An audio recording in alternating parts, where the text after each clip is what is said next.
One moment that kind of clicked something for me was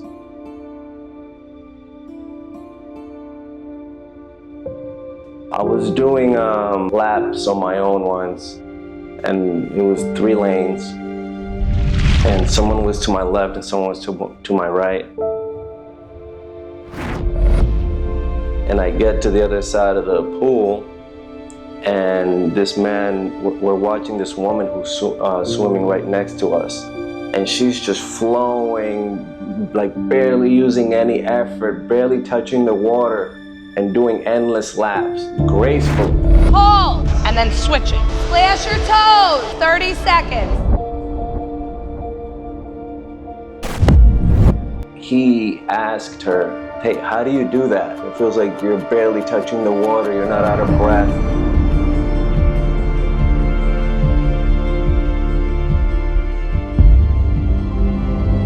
And she giggled and she said, You have muscle mass. You're not built like a swimmer. This is not easy for you. You're not supposed to fight the water.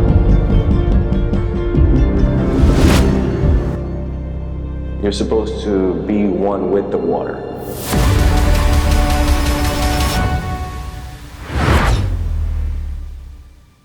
What has swimming meant to you?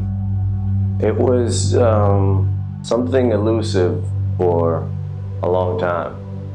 Something I avoided learning out of fear, almost drowning a bunch of times as a kid, kind of put something in my head to stay away. And then it became, oh, I'll try it next time, maybe next summer, maybe the summer after that. And just avoiding it out of fear, but not being aware of it. The scary feeling of the unknown, of not being in control. Water can feel that way, especially the deeper that you get into it, like anything can happen. And by anything can happen, your mind goes to, I can drown. So one day, I got used to just feeling like this isn't something that I do. I just don't swim.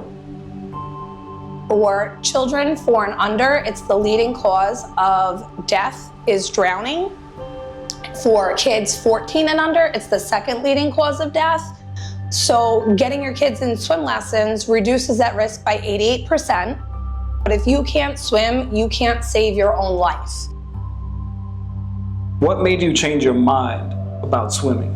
I just got to the point where I started to become aware of my own procrastination, and then I dug deeper into my feelings. I dug deeper into my feelings as to why I kept putting it off, and the answer that I got was out of fear from these earlier experiences.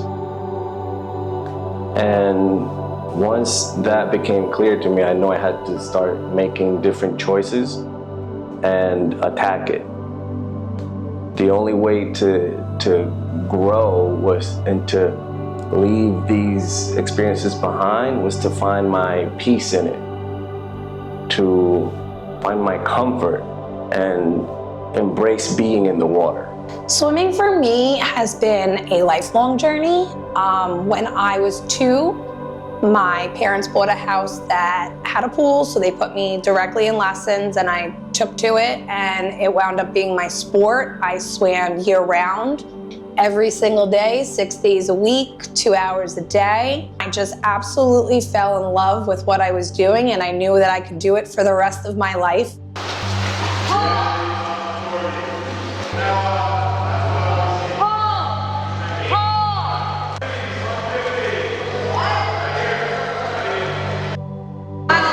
When I first met Emanuel, knowing that he couldn't swim, my first physical impression of him was he was going to have a hard time. He is a very muscular person, and when you're muscular and built, muscles are dense, muscles sink. So when you don't know how to hold your body in the water and you're muscular, you have more things to overcome. So I knew that right from the bat, this wasn't going to be someone learning to swim in a few weeks.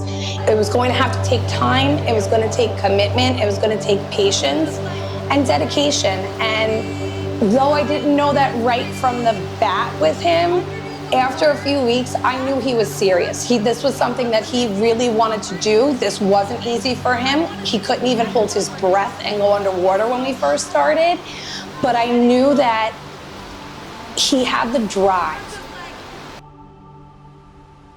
It isn't something that comes natural to me. And it's for two reasons. When I'm doing other workouts that aren't swimming, I always found that I could dig deep, hone down, use my willpower and lock in to get through the workout. But in swimming, it was different. I found that when I would try to do that, I would tighten up. And then that would just lead me to get tired faster, and I would start to sink. Now you're pulling. Pull! Pull! Pull!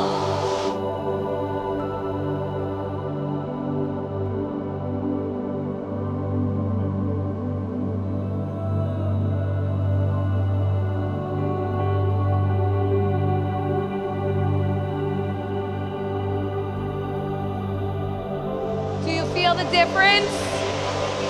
Swimming is different in that it's about being loose and letting go and being fluid and going with the flow. And the second reason is the mental aspect of it. There'd be a lot of times where we'd be doing laps and I would just miss a breath. And as soon as I would miss a breath, right away my mind starts telling me, oh, we gotta make sure we get the next breath. Am I breathing all right? And I'm tightening up and I'm not focusing on my technique to get me across to the lap. I'm thinking about getting to my next breath. And then now as we're going deeper, we're now going to the deeper side of the pool where it feels like things that can go wrong will really go wrong. And I'm just trying to get there. And I'm sinking, so one thing leading to the next, it was a mental battle against myself, against everything that I had been through prior to learning. So those two things combined was leading to not having a fun time while learning. His hardest thing to overcome is his overthinking. Sometimes the mind is so powerful that it takes over and it shuts his body down. When you're out of breath and your body's in those panic signals where your heart is beating fast and you're trying to catch your breath, sometimes those underlying traumas, they're gonna come forward. I'm assuming that your core is strong. You gotta hold yourself up. Big breaths in. The more air you get into your lungs, it's gonna help you stay up high. You're dense. You have muscle mass. You're not built like a swimmer. This is not easy for you. You have to learn to push your body up to the top. How have you overcome this?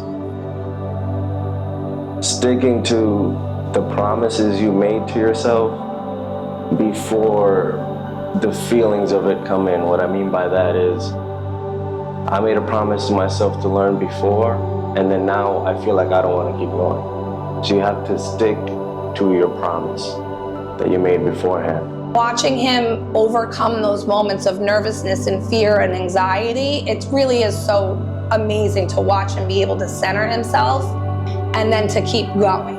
His eagerness to learn is honestly unmatched. I can always push him and I'm not gonna break him. He wants to rise to the occasion.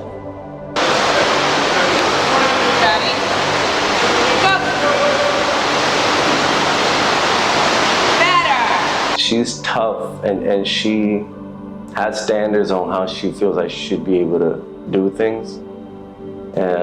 She knows when I'm getting in my head and challenges me to keep going. And at the same time, she's been so supportive. There'd be many times where I'd just be like overwhelmed, and she'd pull me to the side, would talk about it, and we'd focus on making adjustments on the little minute things that I need to fix, and go over it, and then that leading to what in my head were big accomplishments. And she's just trying to get me to focus on the small, simple things that I have to fix. Bam, bam. You never fell out of rhythm. It had such a nice length to it. The earth is 70% water. Not knowing how to swim it makes your world smaller. It opens up the whole world for you when you know how to swim. You can't help not knowing something or not learning it when you think you should have. You can't help that. It already happened, and you are where you are.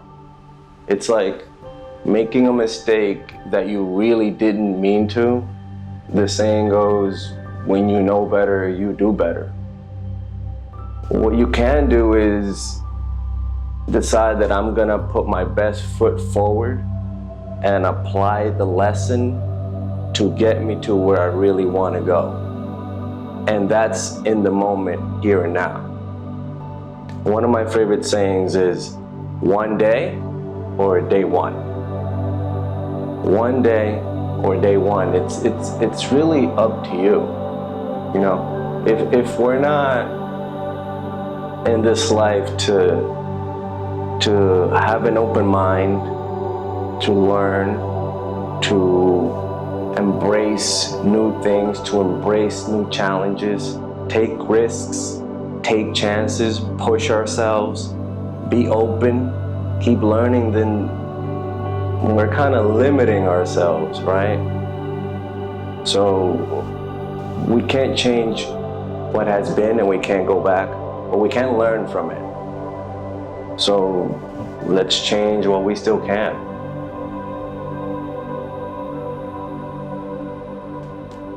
What does being like water mean to you? To me, it's being the eternal student. Water doesn't resist, it adapts, it evolves, and finds a way forward. It's that things are more relative than we think.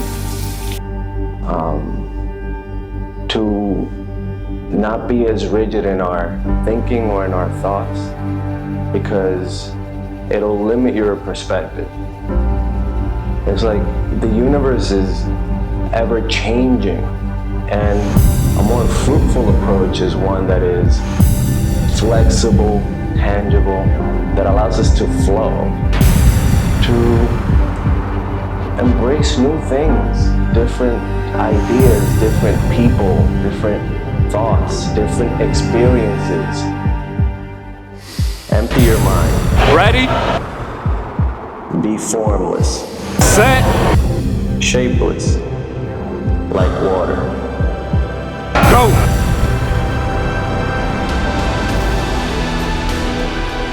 To be resilient, a force, embrace the unknown and be pliable. To not force. That peace doesn't come from trying to control things. It comes from letting go and detachment. There's immense power in having that soft touch and for knowing when to be still.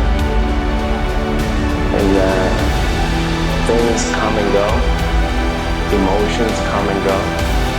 The important thing is to embrace them all, to take them all in, and then you can choose to do with them what you want, as opposed to being controlled by emotion. So Emanuel, now that you've taken lessons, how do you feel about water? I would say freeing is the word that comes to my head. Feel courage and confidence.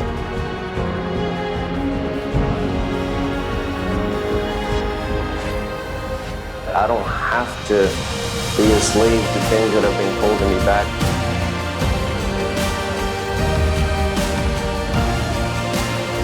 I don't have to let my perspective be limited from that.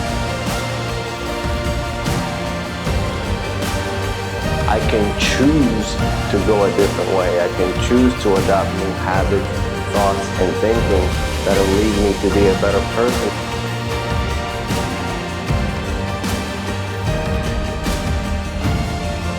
And I can pass it on to other people that, hey, I had the same fear, and the only difference between me and you is I just made a decision to be a different person.